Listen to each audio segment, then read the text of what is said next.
Pour notre première étape, il a choisi de nous faire découvrir un monument incontournable de la vallée de la Serre, le château du Pesteil, qui surplombe le petit village de Polminac. Sur la terrasse, Philippe retrouve Jean-Yves Brunon, le guide du château. Bonjour Jean-Yves. Bonjour Philippe. Comment vas-tu? Et toi? Plaisir de te voir. Aujourd'hui, Pesteil.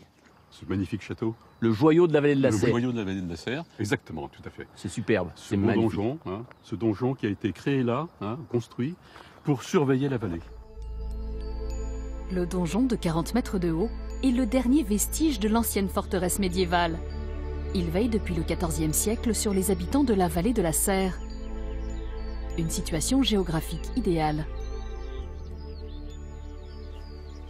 Pesteil, c'est l'endroit stratégique de la vallée de la Serre, si j'ai bien compris, Jean-Yves. Exactement, exactement. Durant la guerre de 100 ans, il y a eu des invasions, effectivement, et ce donjon était là pour protéger les gens et pour qu'ils puissent se réfugier à l'intérieur.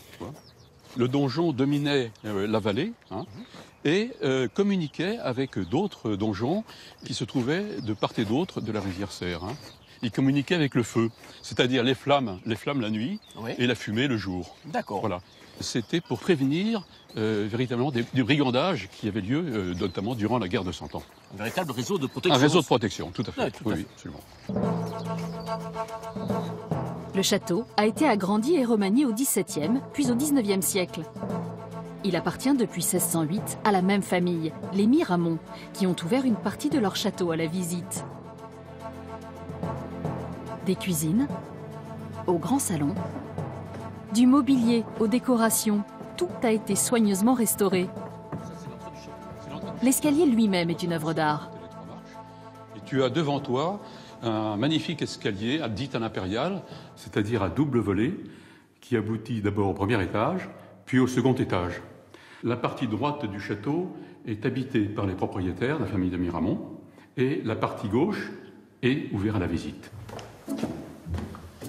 La visite continue au premier étage. Au fil des siècles, la forteresse de Pesteil s'est transformée en un magnifique château d'agrément. Les chambres se sont parées de couleurs.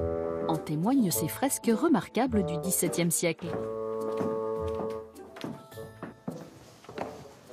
Voilà, alors Philippe, tu vois, ici, nous rentrons dans une antichambre.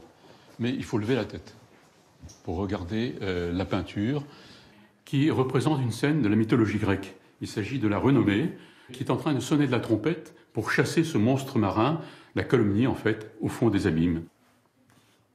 Regarde de part et d'autre de la renommée, aux quatre coins, tu as représenté 4 demoiselles de Miramont et représentant chacune d'elles une saison.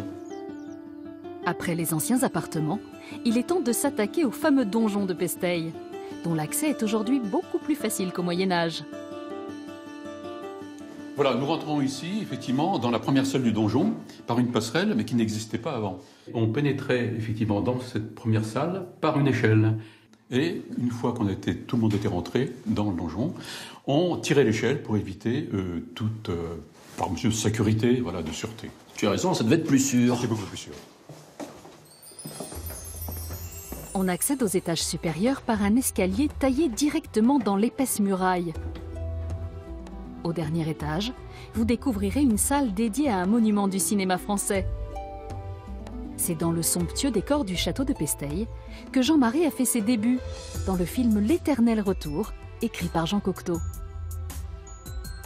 Alors certaines scènes ont été tournées effectivement ici, dans d'autres salles du donjon, mais également tout autour du château. D'ailleurs, on voit Jean Marais parfois à cheval sur certaines photos. Voilà. Oh, d'ailleurs, il y a même des... c'est des petits mots de Jean Cocteau, voilà, de Jean Marais. Il y a une lettre de Jean Cocteau, effectivement, qui date de 1944, et de Jean Marais en 1997, quelque temps avant sa mort, et qui remercie de l'accueil, effectivement, et des souvenirs qu'il a pu avoir ici. Des souvenirs, vous aussi vous en aurez plein la tête après la découverte de ce magnifique château.